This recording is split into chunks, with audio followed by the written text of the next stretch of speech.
Hey, welcome back. Today I want to talk about supporting your children in their life decisions, because sometimes it's hard.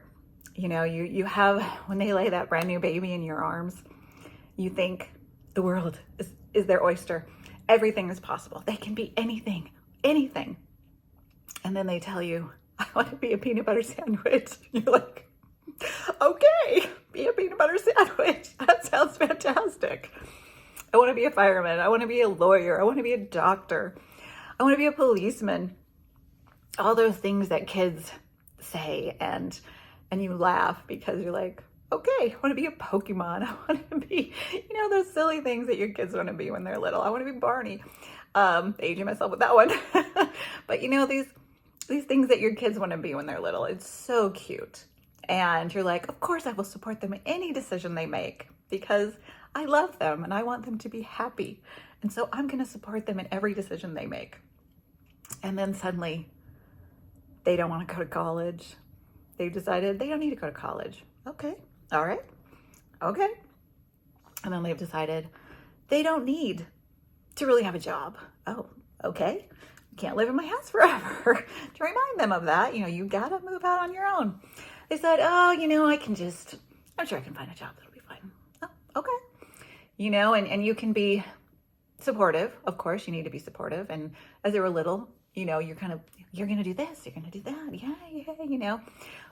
And then they just decide they're just not going to do anything that you would have loved them to do, and, if they have a job, that's great. Every job has its merits for sure.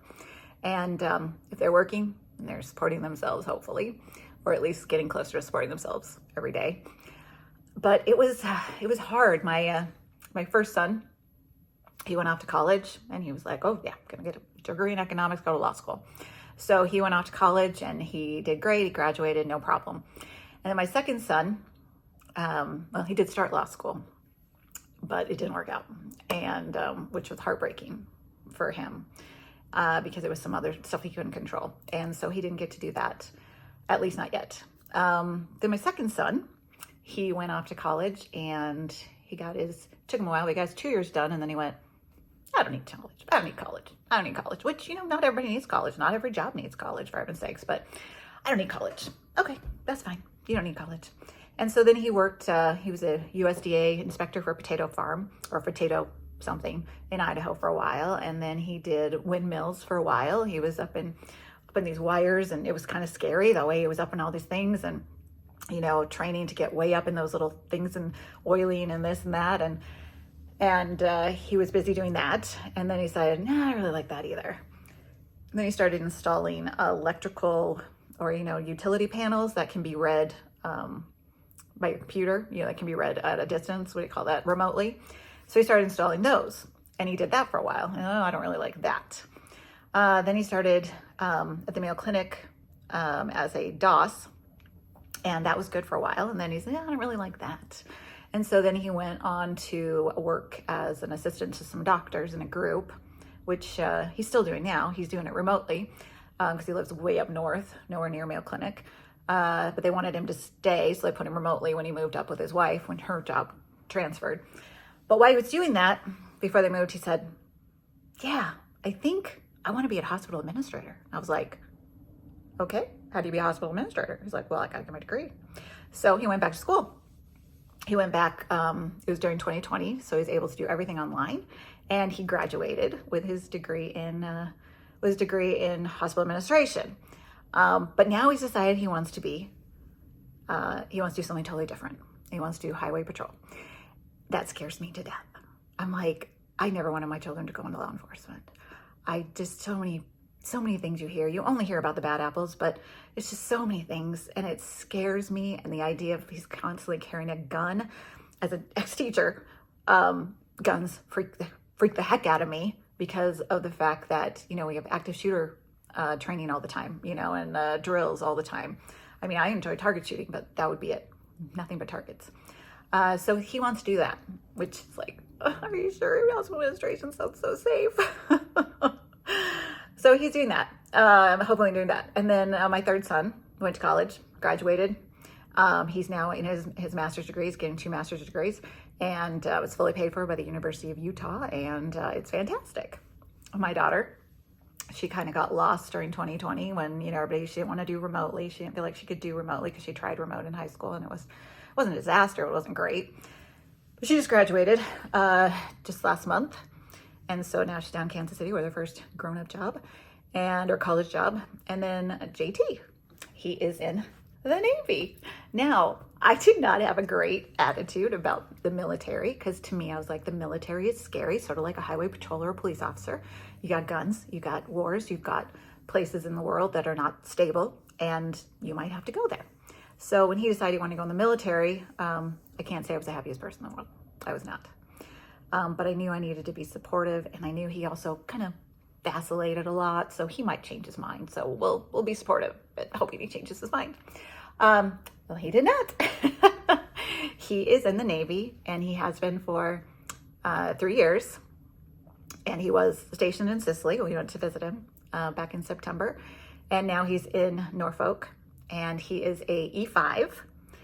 And I'm trying to think, he's an E5, and he's a CB. And so he really will never have to be on a boat, which is good because he has horrible seasickness.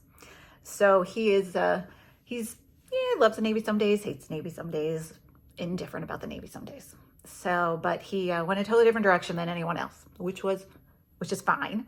It just made me nervous. Now, I taught special education, and a lot of my students said they want to go in the military for years. I want to go in the military.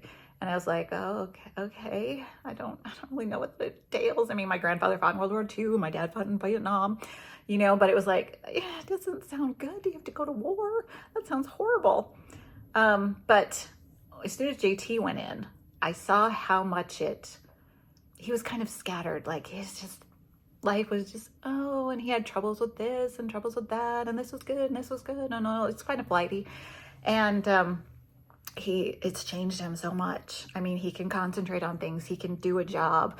He's HVAC, plumbing, and water treatment. That was his CB training. And, he'll have a career when he gets out, if that's what he decides he wants to do. He has 2 more years, but it's amazing. The growth in my child is shocking. And it's all because of the Navy. Trust me, we couldn't do that.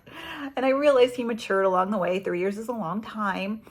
And he even says it himself. He said the Navy made it so easy to grow up because they handled so much of your housing and your food. He goes and then you had your job and they made sure you could get there. And he goes, it was an easy way to grow up. It was a nice transition into adulthood. I mean, he's ready to be out, in 2 years, he'll definitely be ready to be out. But it's a good transition. And so my attitude about the military has changed. And when my students would say, I want to go in the military, I'd be like, go for it. Let's go. Let's get some practice tests done for the ASVAB so you can pass it. You have to have 31 to pass it. Now, I don't know. I know they've changed that somewhere along. I think the Army has made it lower or something. But I'm like, you get a 31 to pass it. The higher you get, the more chance you have of picking your own job and getting a bonus when you sign up.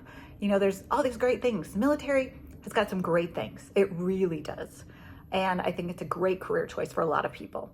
Again, law enforcement, military still scares me. And I just need to get over that because if that's what he wants to do, then I need to support him in that. He's made a good decision. He researched everything and he knew what he was getting into.